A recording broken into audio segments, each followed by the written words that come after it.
Welcome. Are you having fun? You don't seem to be very like to be thinking. Yeah. Are you having fun? Okay, okay. That is better. Thank you. Thank you. I am not saying this because I am here with you, but I have had the privilege of attending different events, different places, and I have to say that this is my favorite. The vibe that you can feel here, that is the result of the passion and the heart that the CyberX team puts into setting this up, is amazing. And I'm nervous. Yeah. And for different reasons. And one of them is being next to these wonderful women to talk about the topic that you want to hear about, which is NIST. So I have Renee Guttmann-Stark here at the center, and I have Adriana and Gliga-Belavic. I am Carlos Chalico. I am a partner with EY in cybersecurity. A long time.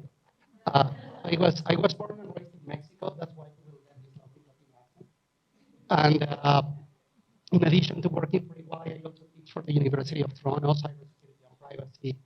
And I volunteer for different organizations, CyberX being one of them, and some others in the privacy, cybersecurity space, and in the Latin American space, because I am Mexican, as I said before, Mexican Canadian. And Renee, can you talk to us a little bit about yourself?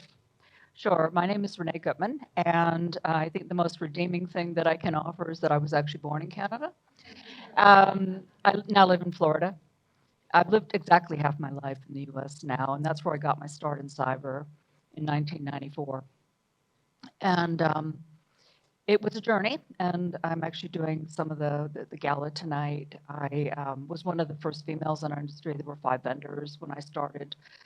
I'll go into that later. But I've had the good fortune to be the CISO for Coca-Cola Company globally, and Time Warner, Royal Caribbean Cruise Lines, Campbell's Soup, and I got my start at Glaxo Wellcome in '94. Thank you. Adriana. Well, thank you. Glad to be here. Adriana Gliga-Belavic. I was not born in Canada, but I lived in Canada longer than everywhere else, so I am Canadian. So, like my co-presenters here, I've been in cybersecurity for quite a while. Before a lot of you probably didn't go to school yet, but let's not go into that. But my entire professional life has been in professional services. So I have led different practices at one of the top Canadian professional services, and I lead the privacy and data protection practice now nationally at M&P Digital. Very happy to be here and share some of my experience. Thank you. So that's why I'm excited and nervous. We have a lot of knowledge in these 2 ladies. And thank you so much for coming here. And thank you to CyberX for helping us make this happen. So the topic for today is NIST. And the first question I have for you both, Renee and Adriana, is what do you consider to be the pros of being aligned to a framework or standard for the definition of a cybersecurity strategy and program? What do you think are the advantages? So I'm going to talk to you. I'm going to do a bit of history here. I actually predate NIST. I can remember sitting at NIST and thinking, do you think anybody will ever care about this stuff the way we do? And so I can remember literally, I didn't know what I did. The company didn't know what I did. There was no way really to explain it, and so I would tell you that it's better to have something documented that you can give to people and say, this is actually what security should look like at a minimum level. And that's what we learned in the last panel. And I do think there's an advantage. Firstly, it's holistic. The new one, I think, is especially improved with the addition of the governance. It's holistic, it's all-encompassing, and it's security by numbers, right, if you want to use it that way. And it creates a common nomenclature that you can share with others. You can then also be assessed against it, so you can get some level of maturity about your program, about it. And yeah, those are some of the good things. It's better than actually not knowing what you do and what your team does and why you exist. And this helps. Thank you, Renee. Adriana, your experience? So from my experience, I think putting some structure around your cybersecurity program, I think we've heard that throughout the sessions today. to be able to measure yourself if you are doing better or worse, or how have you changed in the last couple of years. It's always a good thing. I guess what you shouldn't be focusing too much is on the standard versus on the risks. So it's good to choose something that is aligned with your business and addresses the risks that you have to mitigate within your organization. So I think choosing a framework is good. Just don't focus too much on the framework. Thank you. Thank you. And Isha, if we can bring the slide, we will need it later, so you will have time. Don't worry. In a minute is fine. Those are the advantages. What about the disadvantages of having one framework to help you define it? Yeah, so I think one of the cons for me actually over the course of my career was when I did align to the framework, you know, it was kind of like, okay, we're good now, right? Well, no, because it's the minimum technically, and it's also, you know, doesn't really address the risk. It doesn't tell you how to prioritize anything. Some of the worst experiences that I've had with the framework is when the board would say, can you tell me, like, you're a 3.5 after, you know, we got independently audited. So how are we doing against our competitors? Okay, well, this was when I was in CPG, consumer products, and everybody was a slob. Okay, an absolute slob. And I said, okay, so tell me how good it is if I'm sort of the best of the slobs. Like, I would rather be just good, you know? So I was trying to push us to a higher number, you know, when being a slob was okay for my board. I'm like, that's not okay for me. So it can work with you and it can work against you on some level. And so it's be careful how you have to play with that thing and get the messaging right. Yeah, it can become rigid for the organization, and that can be like presenting some limitations. Adriana, what do you think? And too expensive. So depending Yeah. on what you choose, it becomes too overwhelming for organizations if you have to build everything that the standard says. And that's what I mentioned, focus on the risks, because not all areas are going to be created equal. Don't try to be at the top of each area. Look at which areas do you really need to be excellent at and which areas is okay to be good at. Versus, I see way too many clients just focused on, oh, we want a maturity of 4. Right. Well, why? So have you looked at it to say, okay, where do I really need a maturity of 4? What are the most important things that I need to focus on? And not organizations don't have infinite budgets. Right. Let's face it. So you have to put your money where you get the most value out of them. Yeah, I think on some level, especially with NIST 2, some of that's going to be aspirational. I went and grabbed one of the NIST 2 under roles and responsibility governance. So roles and responsibilities and authorities related to cybersecurity risk management are established, communicated, understood, and enforced. Well, if you spend all your time doing this, the bad guy's coming in the door, for sure. Sure. You were saying the bad guys, and I was just moving. Sorry. Yes, Reading it can too be. much into it. Sorry. You're reading too much into it. It can be like self-imposing limits, and it can be expensive. I remember back in time, in early 2000s, when we went through this craziness, Sarbanes-Oxley, and the need to implement that. There were companies that were saying, we need to implement COVID to comply with the regulation. And we were asking, what? You mean the entire framework, as you were saying? And there were many companies that were saying, yes, the regulation is demanding for COVID to be implemented. No. I mean, there's a need of executing a risk analysis, and you need to identify which processes are the ones that have to be documented in order to properly respond to the regulation. And that means that you need to select some processes from that framework in order to implement what is needed to comply with that regulation, as with any other. And now that I called another framework, COVID, in your experience, and Adriana, I will go to you first, which have you seen as a preferred framework used by companies, if you have found one? Yeah, that's an interesting question. A preferred framework. Like you really want one. I don't think an organization will want a framework. Yeah. But I think during my work life, really starting with cybersecurity, starting with technology, and then information security, and then things like PCI. So we have seen the framework that were adopted are the ones that were regulated. So if you had to do PCI, companies adopted PCI framework. The same now we see with privacy. If you have to do privacy, then companies adopt frameworks. So I think it's a combination. Sometimes organizations choose to adopt one of these regulatory frameworks because they had no option, they had to. But more mature organizations, we see them actually looking at how they can integrate these frameworks that they need to comply with to make a framework that is more appropriate for them. And that's, I think I see that more and more recently, where organizations say, okay, all these frameworks are out there, but what is really the one that works for me? Okay, thank you, Renee. Yeah, so I started off working for British companies, so we used ISO at the very beginning whenever that thing came out. I think it was BSI, I think, right at the time? Yeah, right? That's dating myself. Yeah. And then, you know, other things showed up. PCI, I think I showed up before NIST even, right, as something that we had to pay attention to. So we actually became PCI compliant. And then NIST came along. But in my career, you know, in working in mainly for US headquartered companies, NIST was the preferred framework that we basically marched to. Perfect. Now, let me just take you through a traveling time a little bit.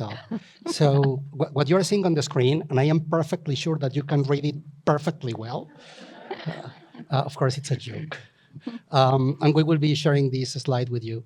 But what we are representing here is precisely the evolution of NIST. NIST is as old as I am. So that means that you will be paying attention to the first year over there. You can make the calculation later.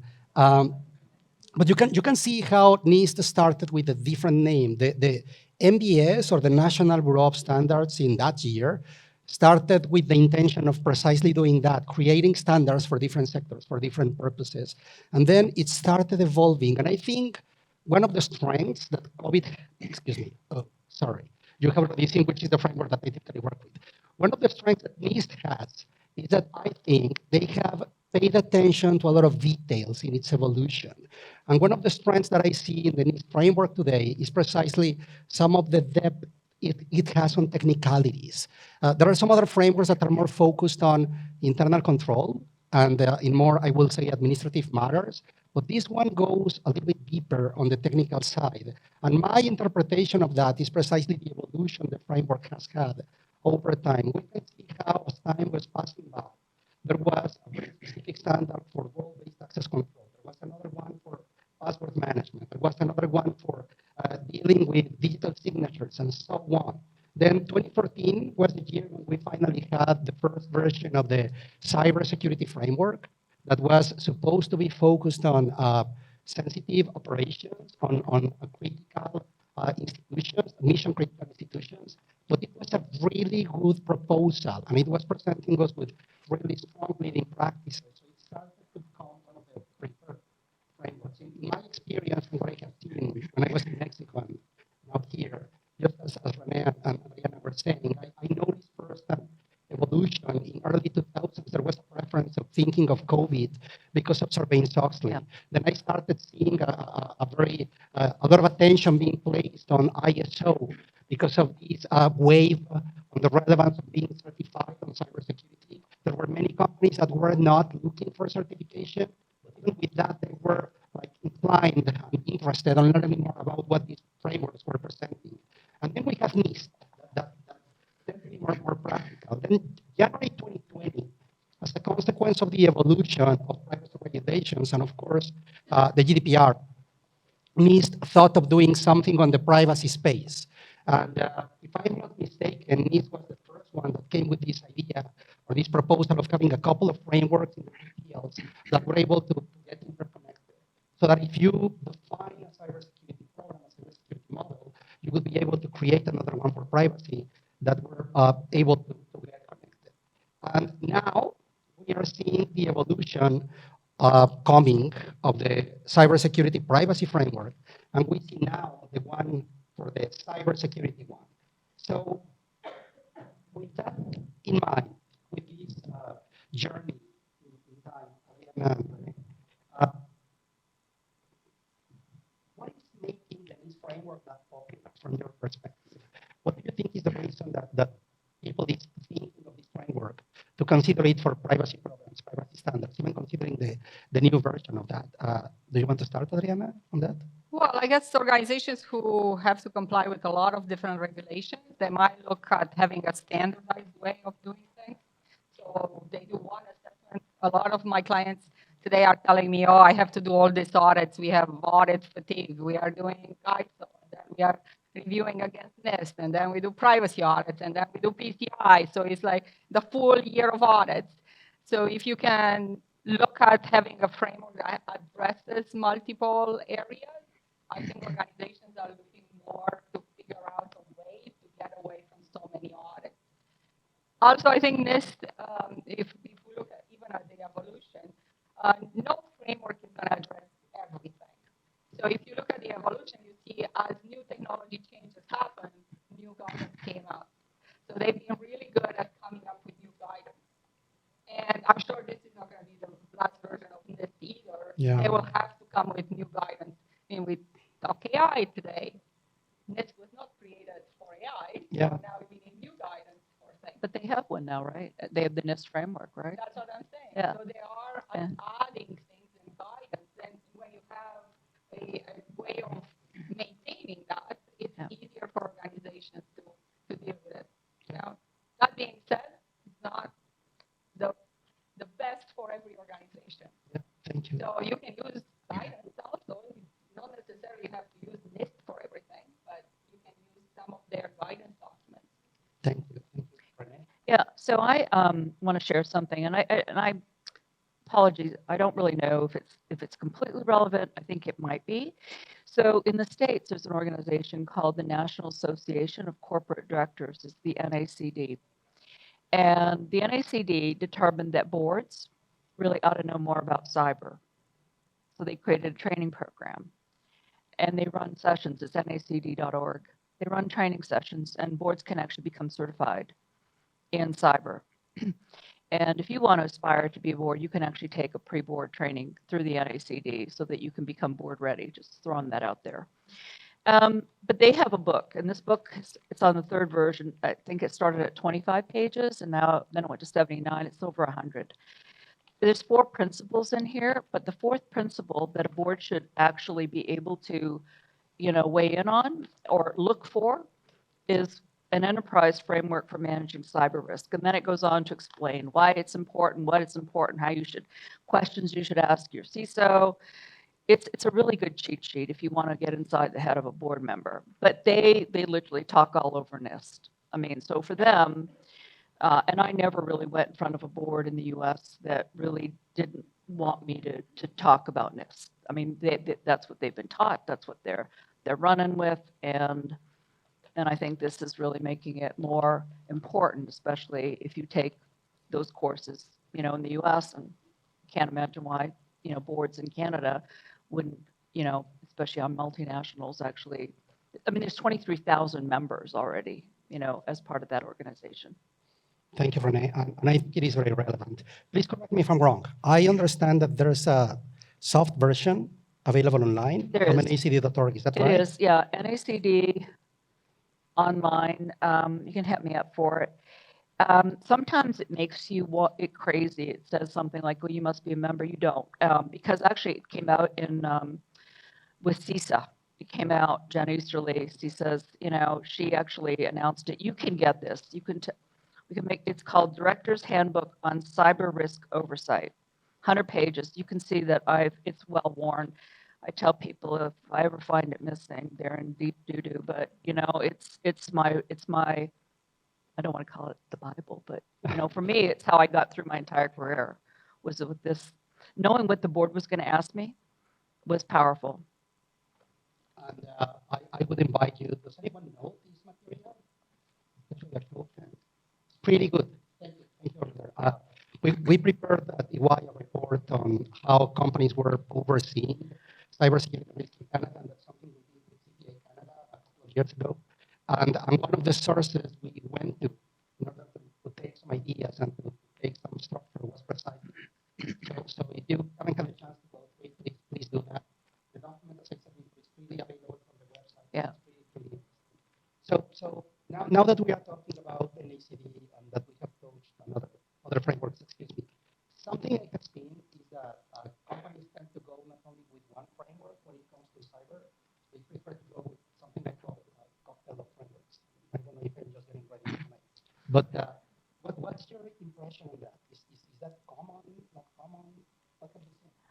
Well, I'm going to say yes, because, I mean, you pick one, right? And then maybe you start with NIST, maybe you start with something else, right? And then you map all the other frameworks, because they tend to say the same things. And I'll give you an even better. So then you take PCI, and so what is that saying? Measure twice, cut once, whatever. I mean, so you do the control, and then you go, and you clean out all the boxes, right? You say, I've now got the one for PCI, I've got the one for whatever.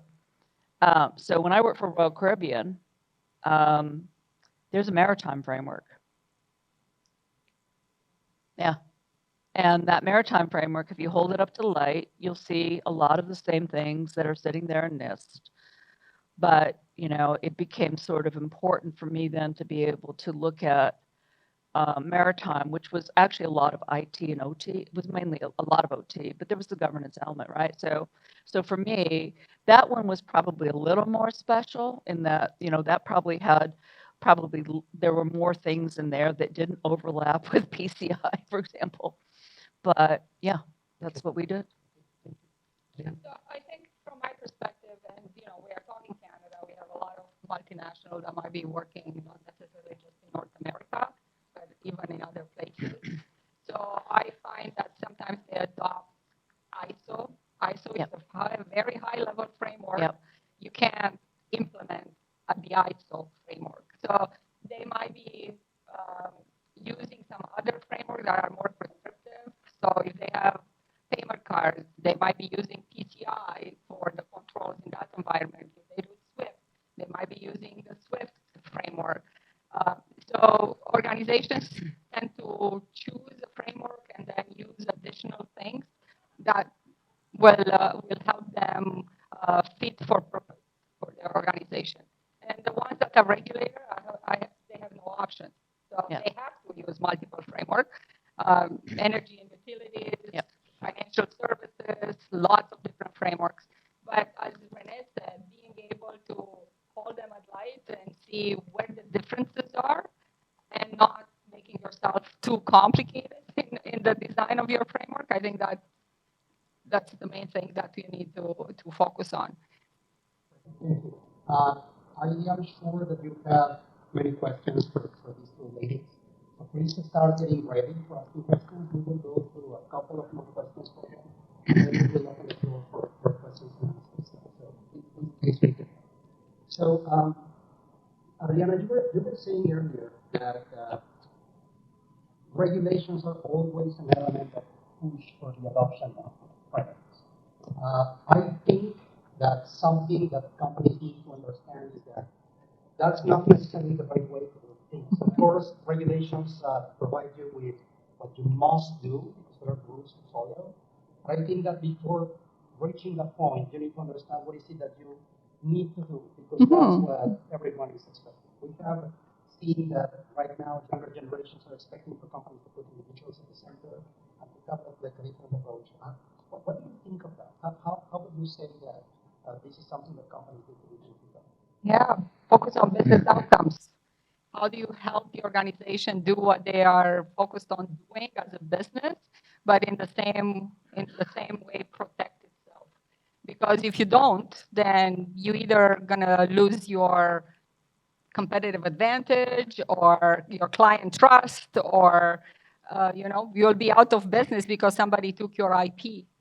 So thinking from that perspective, the outcomes that you wanted to achieve, and then how do you implement controls within your organization to get those outcomes? And I find lots of times IT organizations are saying, well, we have all these cuts. Everybody looks at us as a cost organization. But what I find is it's very difficult for the IT organization to actually talk the business outcome language.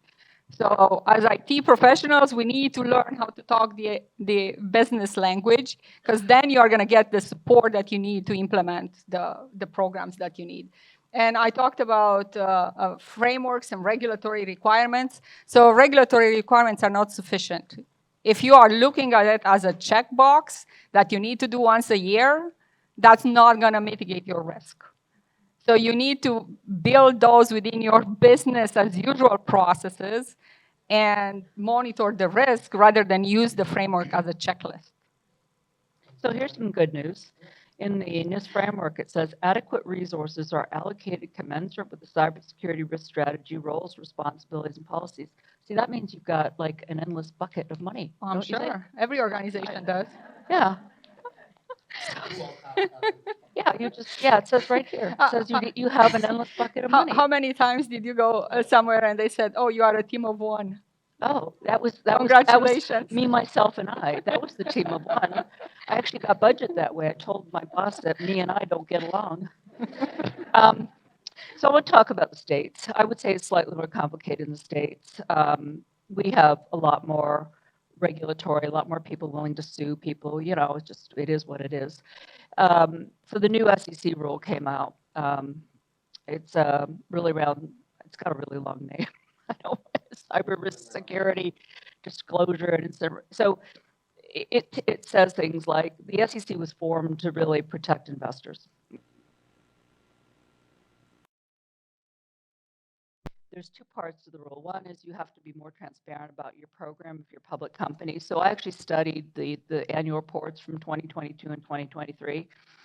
They've grown substantially. They even talk about what the board's responsibility and what level of oversight that they have, okay? The other part is that if you find an event that's considered material,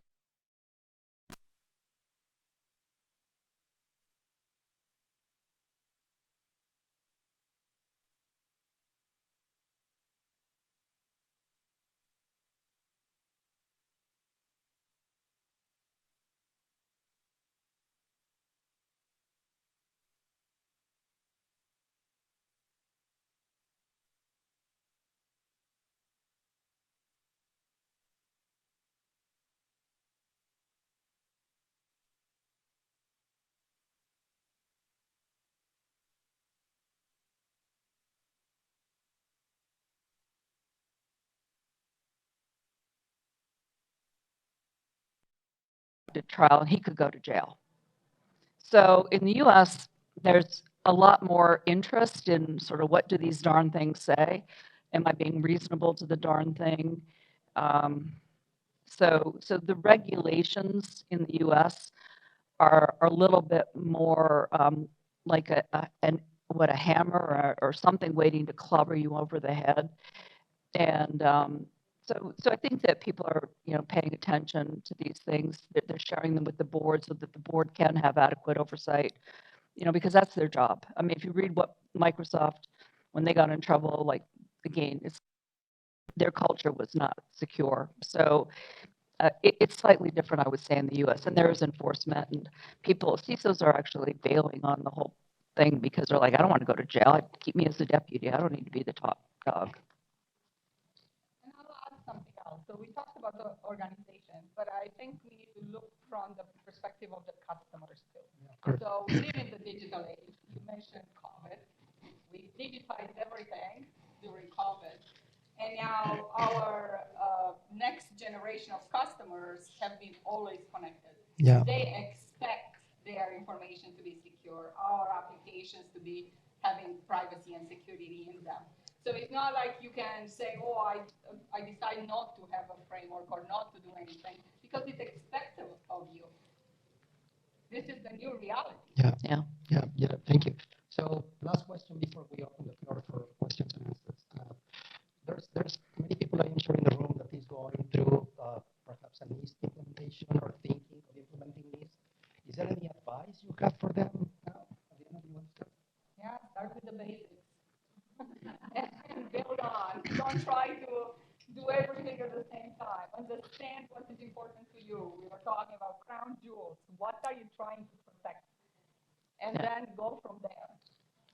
Yeah, the last panel on the regulatory differences was really good, and she talked about the fact that this is a journey, right? It is a journey. But I would say more importantly, that you've got to open up a framework and you've got to actually sort out what your responsibilities are versus somebody else's. Okay, because the framework says you've got a patch, right? So you take all the little pieces and parts that don't belong to you and you go, hey, you over there, this is your piece of the puzzle or your piece of the pie. You need to, so it's a way of engaging the entire team. And that's what I loved about it. And especially if you hand them a book and you say, this is the questions I want to take to the board. You know, what are my answers? And you hand it to them and you make them responsible for answering the question about what does patch management really look like within your organization. You know, there's a little bit of hop too that happens. Thank you. Questions? Anyone over there? We have one. Do we have a microphone for questions? Isha? Is that the one? Sorry, that was my phone, so that's fine. It's dead. Yeah. In case you're wondering. Thank you.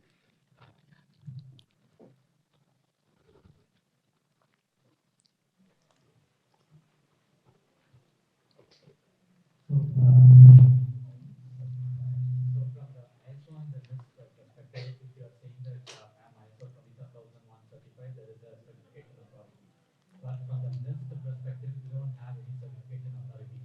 If you say that I'm NIST 853 certified or 837 certified, no one will say that. Yeah, you can say that you are certified, but there is no official authority that is given that you are NIST certified, right? How do we use that, or what are the next steps that we said? Yeah, say that I'm NIST certified, and it should be an official perspective.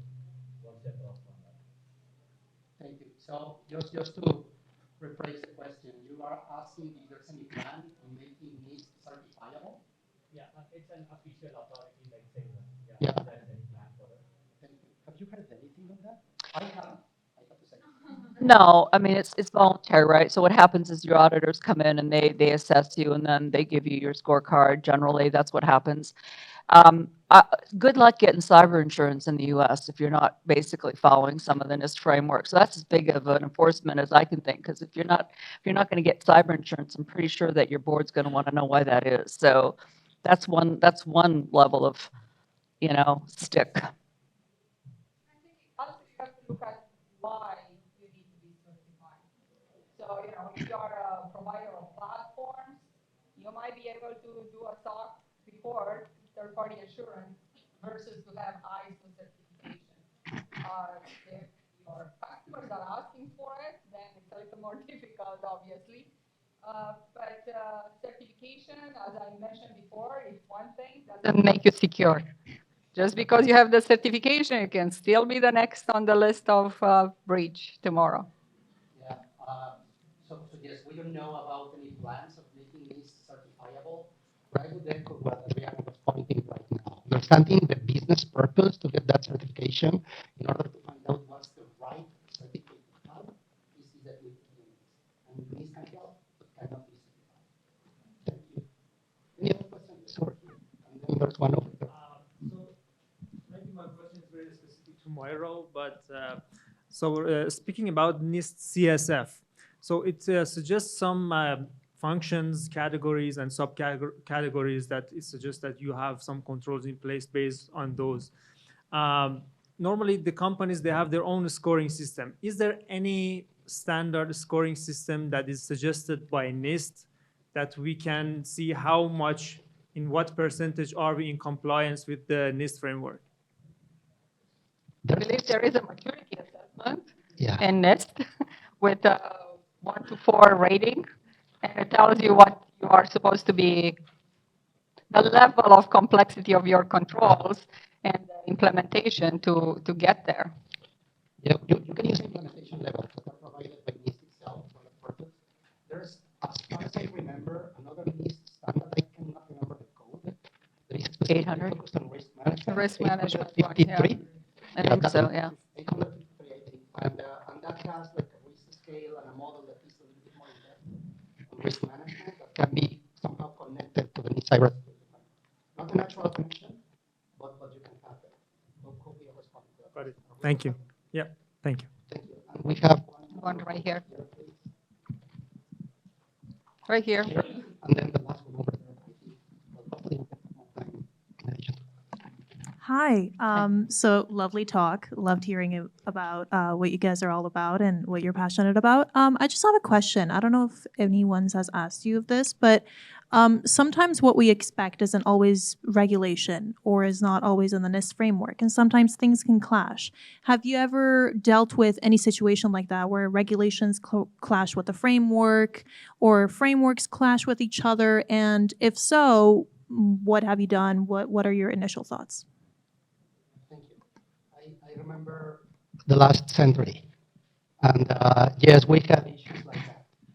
Even for example, going back to that example I was offering before, Sarbanes-Oxley. When Sarbanes-Oxley came, the regulation was just saying there's a need of reinforcing internal control systems. And everybody said, what? And they said internal control systems in IT as well. And we said, and there was no response on how to do that. And unfortunately, what happened was that professionals, like the ones in this room, just stepped in and just worked together on finding a response to that. And I remember that it was PwC, the one who led the charge in that specific initiative, and they worked with ISACA on finding what to do in order to recommend to the entire community which specific elements to work with. So I have seen that happening in the past, and I think the response is in the community, and that collaboration has become stronger. Adriana and Renee were also talking about how it is expected for NIST not to die, but to continue progressing and to continue alive. And I think the response or the reason behind that is that it is not only necessarily a framework that depends from NIST only. There's a community behind that is pushing for it to be evolving. And I think that's what can resolve these type of situations, these type of conflicts. Any additional comment on that? Yeah, I think we find that quite a bit recently since our privacy regulations are changing. And I get that question from a lot of my clients who said, well, but you said I should only keep the information until it's needed for business. But my regulations in my financial services industry says that I have to keep it for 7 years after the client left. So what do I do now? So always you have to do judgment call. If the regulations in your industry ask for certain things and they are very prescriptive, those will probably trump the one more lax, or not lax, but not so defined. So always, like the very good description was, whenever you put your data retention together, you have to look at every regulation that is applicable to your organization, because you have to make sure that you are retaining records for the purpose of your business. Yeah, so I actually went looking, and I thought about it just as I was walking in. So the first time I did a PCI audit, which is around 2005, I don't know, something like that, it was something like that. And we failed because we didn't have a camera over our server. And I really quickly Googled, I thought, I wonder if PCI still has a camera requirement in it, because I thought that would be really stupid, actually, I think, in this day and age of cloud. So I don't know how quickly the frameworks actually get updated. But I want to point something else out. Like the hardest thing when you're working as a CISO, because you think that I got to comply, therefore the company will obviously throw all this money at me, and of course they'll want to comply, right? They'll want to be PCI compliant, right? No, they'd rather pay $10,000 a month in fines. Yeah, so it's not an automatic that somebody's just going to throw money at you. Go, yep, go get that done. No, it's not so fast. So I want to emphasize there's a need of applying common sense, understanding the situation, make, I would say, consensus-weighted decision on how you're going to be responding to these challenges, and leave that properly documented. If at any point in time the authority comes and asks questions, you need to have enough evidence to say, this is how we came to this conclusion. Right. And we even spent some time with the authority, we asked questions, we did this, and this is how we came to this. I think that can help. We responding to that? Okay. And I think that's the final question, right, Isha? Please.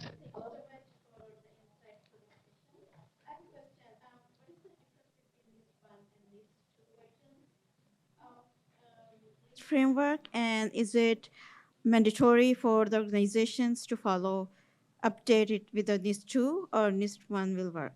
Thank you. So first question, that's the top one. Differences between the previous version and the new version. Second question, if the companies that are already aligned with the previous version Yes. are obligated to go to the Yeah. second version. You have any comment on that? Well, well, the difference is the addition of the governance. So it's not just, what is it, identify, protect, whatever, detect, whatever. Now there's governance. And I have it with me, and that's the one that has the fact that there's endless amounts of money coming your way. So that's one of the key differences, is that whole governance addition to the framework. And I've talked to people, because it's pretty darn new, and they're like, yeah, we're going to look at it. I mean, it's new. And I was talking to some of my network, and they said, yeah, but we have been doing governance. How are you gonna Exactly. implement a framework without governance? But so that's the piece that is coming. I think there is no direction that you have to be compliant with the next standard. But, as a good business, is always trying to get there at some point if you Yeah. can. Yeah, I mean, it's kind of old news, actually, this thing, the governance thing. But I think we were talking into one of the other sessions about integrating and understanding roles and responsibilities. So I think that's always a good thing to do. Yeah. Because, security has been done from IT, privacy from legal counsel, enterprise risk from compliance and risk. And nobody talks to each other. So getting to the point, or now because we have so many SaaS solution, vendor Yeah. management has a big piece of that governance. Yeah. So getting to the point where we understand who is responsible for what, and building those roles and responsibilities and the governance for an integrated approach to organizations is becoming more and more important. Yeah. I think you can share the love with a framework, give it to all your friends and say, that's your job, that's your job. Thank you. So summarizing, governance is a new component, which is like a natural evolution. It happened with COVID as well. And there's no rule to make it mandatory. Basically, every single organization is free to decide if they want to follow NIST, at least outside of the government, I would say. So if they want to go to the new version, that's something they can decide on. And time's up. So from the hearts of these two ladies and the black guy, thank you so much. Coming in the back door. Yeah, exactly. Thank you so much for coming. Thank you. And hope to see you later. We will be around if you haven't had more questions or comments. Feel free to approach one of the makers or myself. Thank you. Thank you. Thank you.